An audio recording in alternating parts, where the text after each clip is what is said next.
Only a few generations ago, they began their subtle conquest. They promised to protect us, to help us, and to give us comfort. They lied. Instead of protecting us, they injured us. Instead of giving us comfort, they gave us aches and pains. Instead of helping us, they hindered us. And yet, despite this, they continued to exercise their control over us, making us more and more dependent on them without us noticing. These days, they have fooled us into believing we can't do anything without them. Who are these tyrannical despots who have so cleverly pulled the wool over our eyes? They are shoes. There was a time in America when children and adults used to go barefoot freely. It was fun and comfortable that way, so why not? Yet, more recently, shoe wearing has become more and more ingrained into our cultural mindset.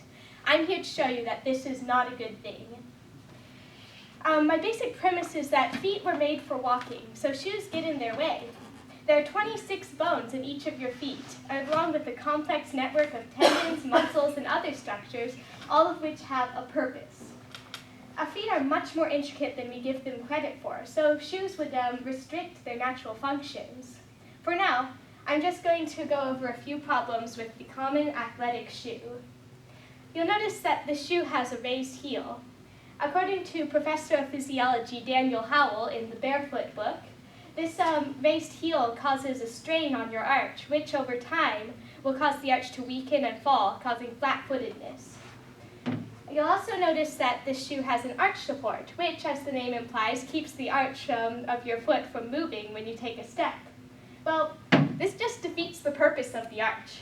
The arch is meant to be a shock absorber, so if you immobilize it, sure, you'll feel less impact on your feet, but that just means all of the impact is being transferred to your knees, hips, and back, which aren't designed to take the shock. If used extensively, shoes like this will cause pain in your knees and back, and in the long term, they can cause arthritis and other joint problems. Also, the stiffness of this shoe is a danger of spraining your ankle, because your feet will conform to the terrain, but shoes won't. Also, notice that the shoe is a tightly enclosed and insulated space. Feet are one of the main heat regulators in your body, and they also sweat as much as your hands. So inside shoes quickly become hot and sweaty places, perfect for growing bacteria. How many of you have experienced stinky feet? This comes from a bacteria called Pseudomonas, which can't live on bare feet, but which flourishes in shoes, and can cause a life-threatening infection in a puncture wound. This shoe, and all shoes, eliminates the ability for your feet to feel the ground and to gather sensory information about their environment. Dr. William A. Rossi, in his article, Why Shoes Make Normal Gait Impossible, says that the soles and tips of the toes have over 200,000 nerve endings. Why do feet have so many nerve endings? It's because one of their most important functions is sensing their environment. If you, when you put on shoes, you deprive yourself of one of your most important areas of sensation, and you're much less aware of your surroundings. So, how do you avoid all these problems? The answer is simple. Just go barefoot.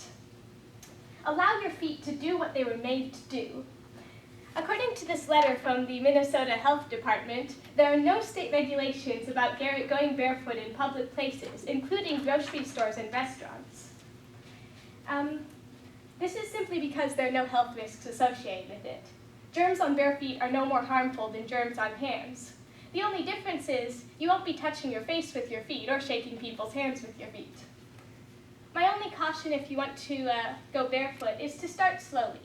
Shoes create dependence on shoes, so you have to give your feet a little time to toughen up and to get used to going barefoot. However, if you're willing to make the effort, I can guarantee you without reservation that the benefits of going barefoot will last a lifetime. Imagine your life without the troubles of shoes. If you had pain in your knees and your back, that will be gone. You won't have to spend hundreds of dollars on a better athletic shoe, and you won't have the problem of stinky feet anymore or much risk of a sprained ankle. Personally, my favorite part of going barefoot is that it gives me a greater awareness of the world around me, and it puts me in touch with nature. The warmth and roughness of sidewalk pavement, the refreshing coolness of the water sprinkling off the grass are just a few of the pleasures associated with going barefoot.